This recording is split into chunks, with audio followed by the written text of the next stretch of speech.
আসসালামু আলাইকুম প্রিয় শিক্ষার্থীরা, আশা করি তোমরা ভালো আছো।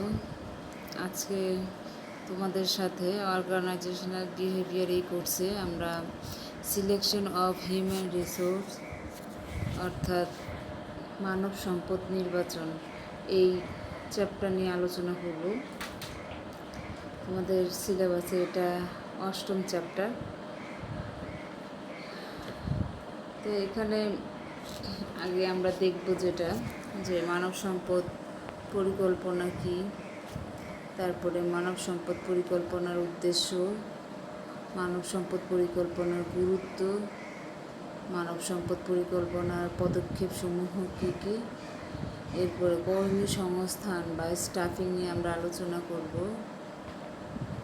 তারপরে মানব সম্পদ নির্বাচন বলতে আমরা কি বুঝি, এর গুরুত্বসমূহ কী কী, আর মানব সম্পদ নির্বাচন প্রক্রিয়া কী।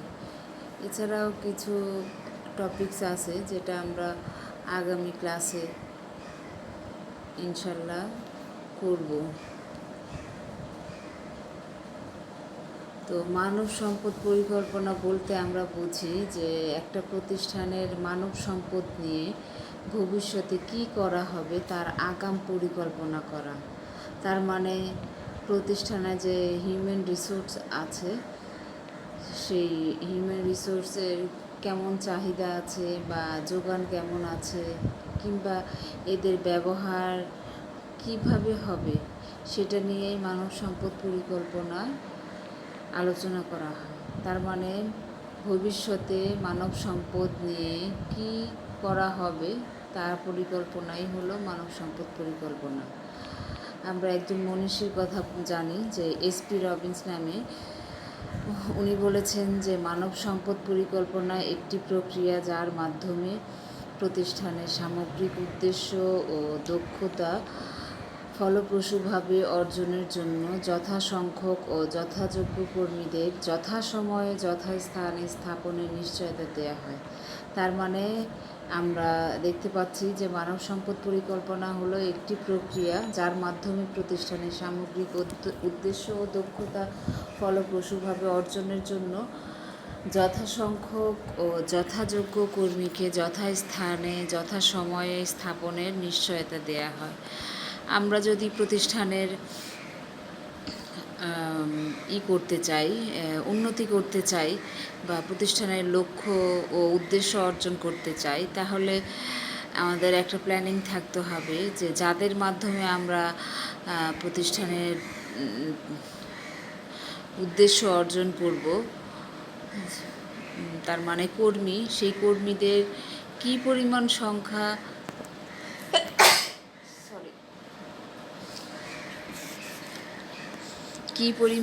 সংখ্যক কর্মী হলে কিংবা কি যোগ্যতার কর্মী ওই সেক্টরে ওই বিভাগে দরকার হবে, এটা আমরা মানব সম্পদ পরিকল্পনার মাধ্যমে করতে পারি। তার মানে যথাসংখ্যক, যথাযোগ্য এবং যথাস্থানে যথাসময়ে যদি আমরা কর্মীদেরকে সেট করতে পারি, স্থাপন করতে পারি, তাহলে প্রতিষ্ঠানের উদ্দেশ্য ও লক্ষ্য অর্জন করা সম্ভব হয়। এরপরে আমরা দেখি মানব সম্পদ পরিকল্পনার উদ্দেশ্য কী বা উদ্দেশ্যসমূহ কী কী। 1 নম্বর হলো যে ভবিষ্যৎ দক্ষতার আগাম ধারণা, তারপরে মানব সম্পদের যথাযথ ব্যবহার নিশ্চিতকরণ, প্রয়োজনীয় মানব সম্পদের প্রাপ্যতা নিশ্চিত করতে নিয়ন্ত্রণ আরোপ, মানব সম্পদের খরচ নিয়ন্ত্রণ, কর্মীদের যোগ্যতা নিয়ন্ত্রণ, প্রশিক্ষণ, চাহিদা নির্ধারণ, বদলি ও পদোন্নতির নীতিমালা প্রণয়ন, কর্মীদের কাজের পরিপক্কতার সময় নির্ধারণ।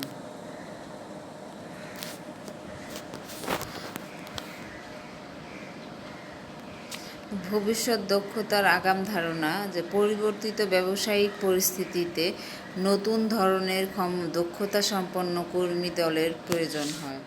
এসব কর্মী দক্ষতার বৈশিষ্ট্য কী হবে, কী পরিমাণ লোকজন দরকার হবে, তা মূলত মানব সম্পদ পরিকল্পনার মাধ্যমে পূর্বানুমান করা হয়।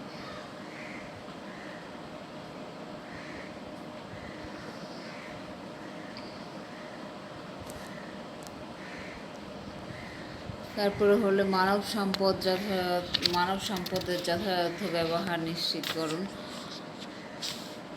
প্রতিষ্ঠানের বর্তমান কর্মীদের দক্ষতার সর্বোচ্চ ব্যবহার নিশ্চিত করার জন্য যথার্থ মানব সম্পদ পরিকল্পনা থাকা চাই। কর্মীদের দক্ষতা সবটুকু পেতে হলে দরকার তাদের দক্ষতা ও যোগ্যতার মূল্যায়ন। সঠিকভাবে কর্মীদের মূল্যায়ন করা হলে কেবল তাদের শ্রমের সর্বোচ্চটুকু পাওয়া সম্ভব হবে। প্রয়োজনীয় মানব সম্পদের প্রাপ্যতা নিশ্চিত করতে নিয়ন্ত্রণ আরোপ। প্রতিষ্ঠানের মানব সম্পদ নিয়ে পরিকল্পনা থাকলে যেমন মানব সম্পদের প্রাপ্যতার উপর ভিত্তি করে নতুন মানব সম্পদ সংগ্রহ করা যায়, আবার প্রয়োজনের অতিরিক্ত মানব সম্পদ থাকলে তা নিয়ন্ত্রণ করা যায়। সঠিক পরিকল্পনা না থাকলে প্রতিষ্ঠানকে অতিরিক্ত জনবলের বোঝা টানতে হয়, আবার বাড়তি খরচ গুনতে হয়। কিন্তু আবার যদি কর্মী সংকট হয় তাহলে প্রতিষ্ঠানের উৎপাদনের উপর নেতিবাচক প্রভাব পড়ে। তাই যতটুকুন সম্ভব যে যথাসংখ্যক কর্মী নির্বাচন করতে হবে, এই জন্য নিয়ন্ত্রণ আরোপ করা জরুরি। মানব সম্পদের খরচ নিয়ন্ত্রণ। প্রতিষ্ঠানের লক্ষ্য অর্জনে খরচ একটা মুখ্য বিষয়, এটা আমরা জানি যে অনেক সময় প্রতিষ্ঠানের সামগ্রিক উদ্দেশ্য দেখা যায় যে অর্জন হয় না, কিন্তু অপরিকল্পিত খরচের কারণে এই সামগ্রিক উদ্দেশ্য নষ্ট হয়ে যায়। মানব সম্পদ ব্যবস্থাপনার সমস্ত কর্মকাণ্ড পরিচালনা করতে খাতওয়ারি খরচ বরাদ্দ করা দরকার। আয়ের সাথে ব্যয়ের সঙ্গতি রেখে মুনাফা নিশ্চিত করা। তাই খরচ সংক্রান্ত নিয়ন্ত্রণ কার্যক্রমে মানব সম্পদ পরিকল্পনা অত্যন্ত গুরুত্বপূর্ণ। এরপরে আছে কর্মীদের যোগ্যতা নির্ধারণ, তারপরে প্রশিক্ষণ, চাহিদা নির্ধারণ, বদলি ও পদোন্নতির নীতিমালা প্রণয়ন এবং কর্মীদের কাজের পরিপক্কতার সময় নির্ধারণ। এরপর আমরা পরবর্তী টপিকসে যাই যে মানব সম্পদ পরিকল্পনার গুরুত্ব। দক্ষতার সাথে কাজ সম্পাদনের জন্য 2 নম্বর হলো কর্মী প্রতিস্থাপন, শ্রমিক খরচ কমানো, দক্ষ মানব সম্পদ সংগ্রহ, প্রযুক্তিগত পরিবর্তনের সাথে খাপ খাওয়ানো, বর্তমানে মানব সম্পদের মজুদ, ভবিষ্যতের চাহিদার পূর্বানুমান।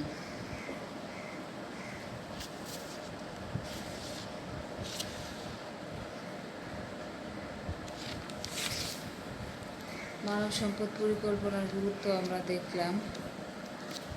এরপর আমরা দেখি যে মানব সম্পদ পরিকল্পনার পদক্ষেপ।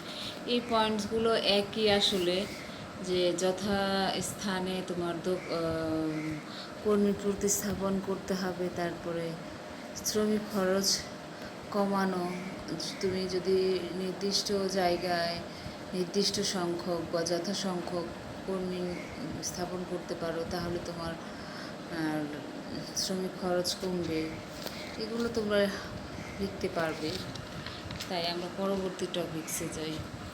মানব সম্পদ পরিকল্পনার পদক্ষেপ 1 হলো পরিবেশ বিশ্লেষণ।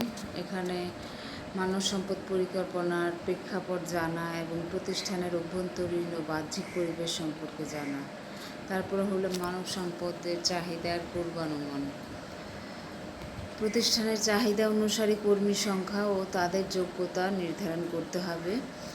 এরপরে আছে সরবরাহ বিশ্লেষণ, তারপরে সমন্বয় সাধন ও পরিকল্পনা। সরবরাহ বিশ্লেষণ দক্ষতা, মজুদ কৌশলের ব্যবহার, বাহ্যিক উৎস থেকে কর্মী সরবরাহ নিয়ে পূর্বানুমান করা হয়। তারপরে সমন্বয় সাধন ও পরিকল্পনা, সাংগঠনিক উন্নয়ন পরিমাপ করে কর্মপরিকল্পনা তৈরি করা হয়। তাহলে আমরা দেখি যে পরিবেশ বিশ্লেষণে আমরা আরেকটু ব্যাখ্যা করি যে মানব সম্পদ পরিকল্পনার প্রথম ধাপ হলো মানব সম্পদ পরিকল্পনার প্রেক্ষাপট জানা। ব্যবস্থাপকদের প্রতিষ্ঠানের অভ্যন্তরীণ ও বাহ্যিক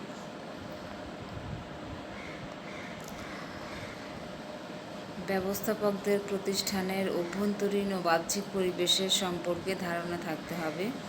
প্রযুক্তি, প্রতিযোগিতা, অর্থনৈতিক অবস্থা, শ্রমবাজার ও শ্রমনীতি, দক্ষতার প্রাপ্যতা, বেকারত্বের হার, শ্রমশক্তির বয়স ও লিঙ্গ বিভাজন ইত্যাদি বিষয় বাহ্যিক পরিবেশের অন্তর্ভুক্ত। অন্যদিকে প্রতিষ্ঠানে বর্তমান কর্মীর অবস্থা, স্বল্প দীর্ঘমেয়াদী কৌশল পরিকল্পনা ইত্যাদি অভ্যন্তরীণ পরিবেশের অন্তর্ভুক্ত।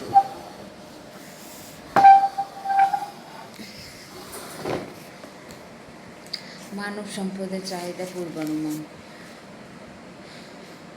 এই ধাপে প্রতিষ্ঠানের জন্য কী পরিমাণ এবং কী ধরনের যোগ্যতা সম্পন্ন কর্মী লাগবে তার পূর্বানুমান করতে হবে।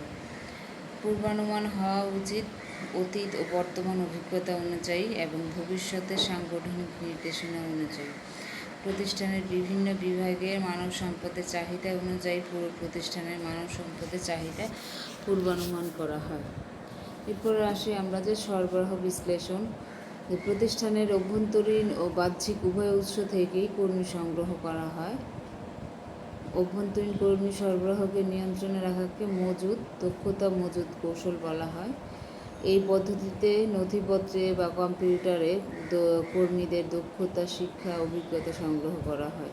চলতি সময়ে কর্মী ঘাটতি মেটাতে বাহ্যিক উৎস থেকে কর্মী সরবরাহ নিয়ে পূর্বানুমান গুরুত্বপূর্ণ।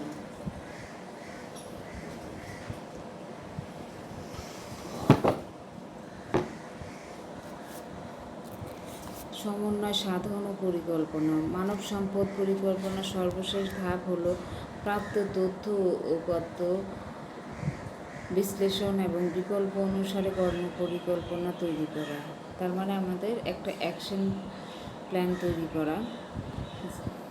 ব্যবস্থাপনা ও কর্মী সবার কাছে এই পরিকল্পনা গ্রহণযোগ্য হতে হবে। গুরুত্ব সহকারে এই পরিকল্পনার সুবিধা অসুবিধা চিহ্নিত করতে হবে। মানব সম্পদ পরিকল্পনাকে আরও ছোট ছোট পরিকল্পনায় ভাগ করা যায়, যেমন কর্মী ব্যবহার পরিকল্পনা, মূল্যায়ন পরিকল্পনা, প্রশিক্ষণ ও উন্নয়ন পরিকল্পনা এবং মানব সম্পদ সরবরাহ পরিকল্পনা। প্রতিষ্ঠানের দক্ষ মানব সম্পদ গড়ে তোলার জন্য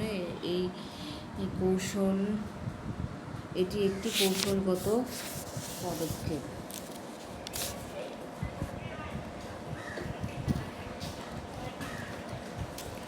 আর এই জন্যে মানব সম্পদ পরিকল্পনাকে বলা হয় ব্যবস্থাপনার সব কার্যাবলীর ভিত্তি। যেমন ব্যবস্থাপনার কাজগুলো হলো সংগঠন, কর্মী সংস্থান, প্রেষণা, নির্দেশনা, নিয়ন্ত্রণ ও সমন্বয়। একইভাবে মানব সম্পদ ব্যবস্থাপনা মানব সম্পদ পরিকল্পনার ভিত্তি হিসাবেও কাজ করে। তাই মানব সম্পদ পরিকল্পনা যথাযথ তথ্য নির্ভর ও নির্ভুল হতে হয়।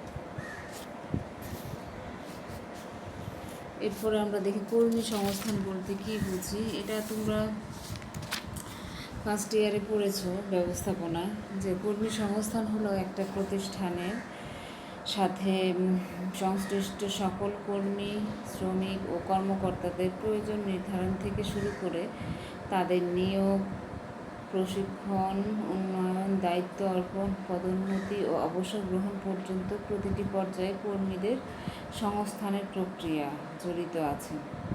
তার মানে কর্মী সংস্থান বলতে আমরা বুঝি যে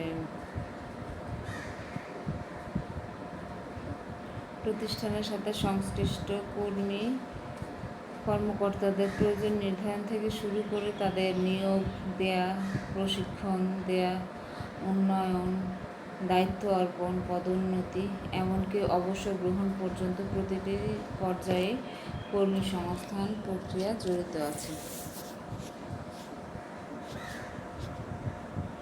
মানব সম্পদ নির্বাচন বলতে কি বুঝি আমরা? সিলেকশন অফ হিউম্যান রিসোর্স বলতে বুঝি যে নির্বাচন হলো কার্য বর্ণনা ও কার্য নির্দিষ্টকরণ অনুযায়ী চাকরি প্রার্থীদের যোগ্যতা মেলানো এবং তাদের মধ্য থেকে সবচেয়ে যোগ্য প্রার্থীকে বাছাই করা। এছাড়া তোমরা এই সংজ্ঞার মধ্যে চাইলে আরও দিতে পারো। তো আমাদের মেন কথা হলো যে মানব সম্পদ নির্বাচন প্রক্রিয়া হলো একটি ধারাবাহিক প্রক্রিয়া, যার মাধ্যমে তাদেরকে চাকরি প্রস্তাব করা হবে, আর যাদের করা হবে না তাদেরকে আলাদা করা হবে। এই নির্বাচন হলো, এই মানব সম্পদ নির্বাচন হলো কতগুলো কৌশল ও সুনির্দিষ্ট কার্যপদ্ধতির সমন্বিত রূপ। মূলত কর্মী সংগ্রহের উপর নির্বাচন নির্ভর করে এবং কর্মী সংগ্রহের পরে নির্বাচন শুরু করা হয়। তার মানে আমরা বলতে পারি যে মানব সম্পদ নির্বাচন হলো কার্য বর্ণনা ও কার্য নির্দিষ্টকরণ অনুসারে চাকরি প্রার্থীদের যোগ্যতা মেলানো এবং তাদের মধ্য থেকে সবচাইতে যোগ্য প্রার্থীকে বাছাই করা। এর গুরুত্ব কী?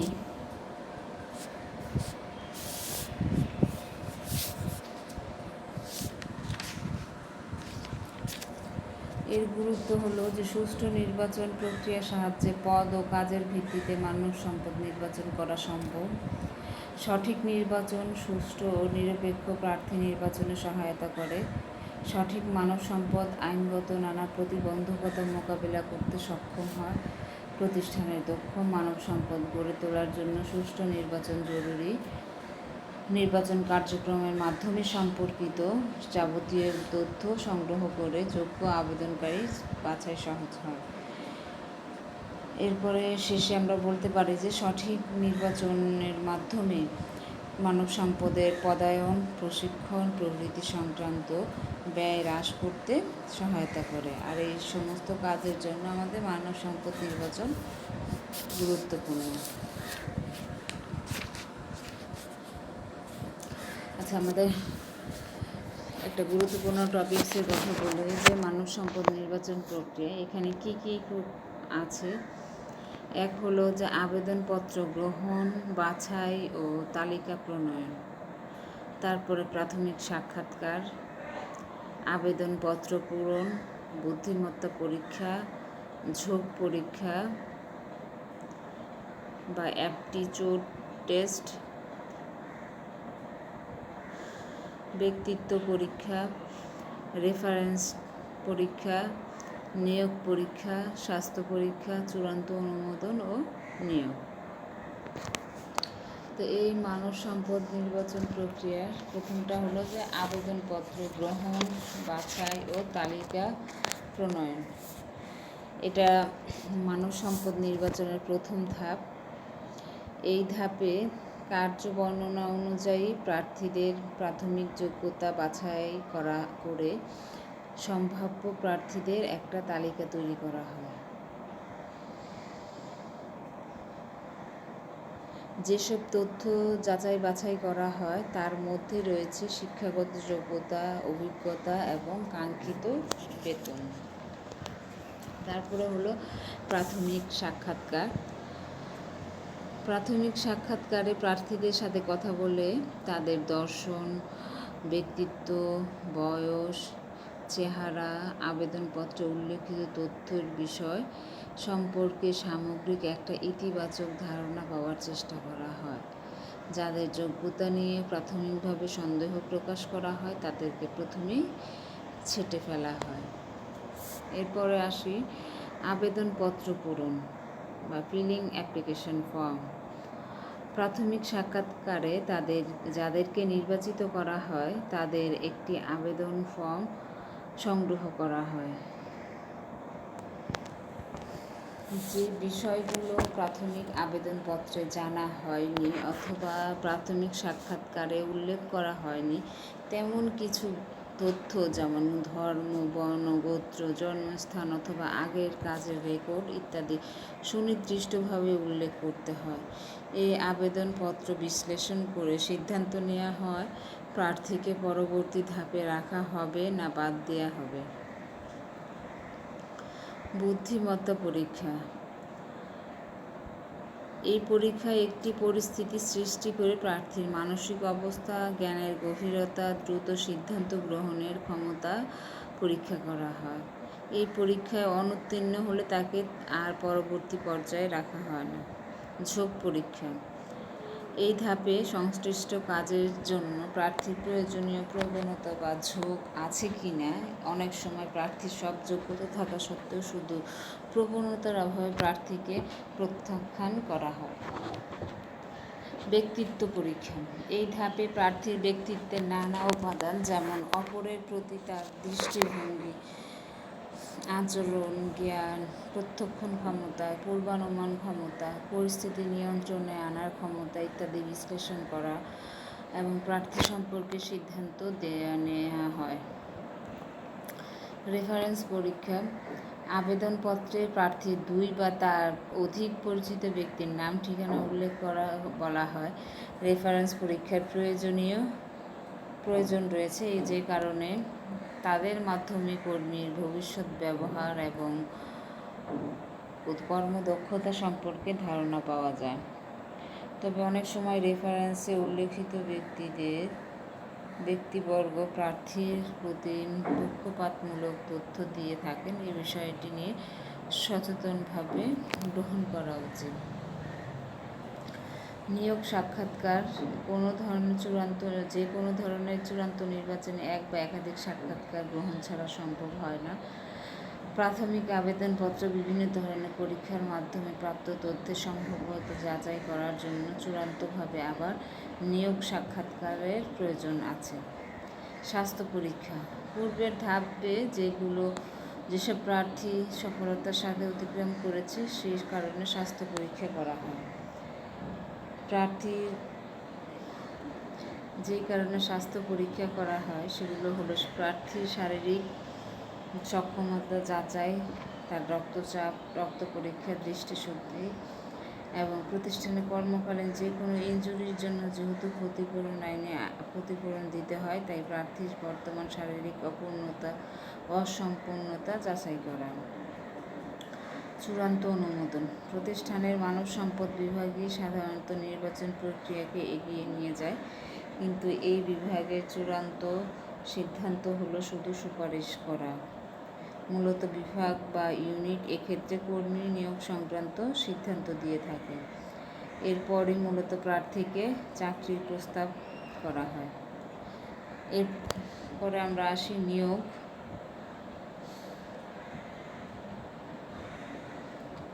প্রার্থী সম্মত হলে তাকে নিয়োগপত্রের মাধ্যমে চাকরিতে যোগ দিতে বলা হয়। নিয়োগপত্রে প্রার্থীর পদের নাম, অবস্থান, বেতন, যোগদানের তারিখ উল্লেখ করা হয়ে থাকে। কিছু প্রতিষ্ঠানে নিয়োগকর্তার প্রতিনিধি এবং প্রার্থীর মধ্যে চাকরি সংক্রান্ত চুক্তি স্বাক্ষরিত হয়।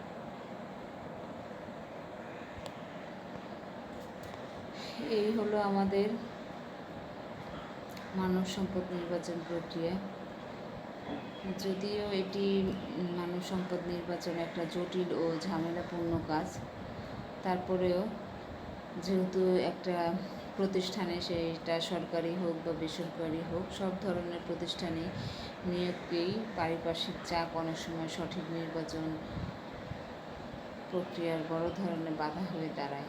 তাই এসব বাধা বিপত্তি ডিঙিয়ে যোগ্য প্রার্থী নির্বাচনের মধ্য দিয়ে মানব সম্পদ নির্বাচনের সফলতা নির্ভর করে।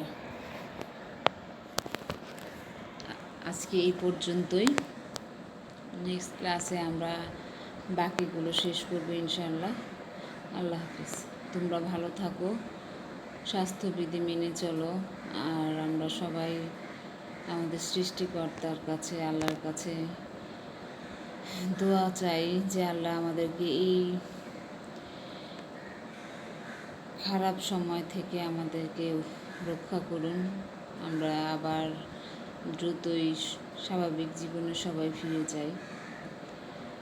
তোমরা ভালো থাকো, সুস্থ থাকো, স্বাস্থ্যবিধি মেনে চলো, আর ঘরে থাকো। প্রয়োজন না হলে ঘর থেকে বের হবে না। আর পড়াশোনার সাথে যুক্ত থাকো। পড়াশোনা থেকে দূরে থেকো না, তাহলে মন ভালো থাকবে না। মানে এই একঘেয়ে জীবনে কাজের সাথে যুক্ত না থাকলে খুব খারাপ সময় কাটে। তো তোমরা ভালো থাকো সেই কামনাই করি। তোমরা আমার জন্য দোয়া করো, আমিও তোমাদের জন্য দোয়া করি। আল্লাহ আমাদের সবাইকেই ভালো রাখুন। আল্লাহ হাফিজ।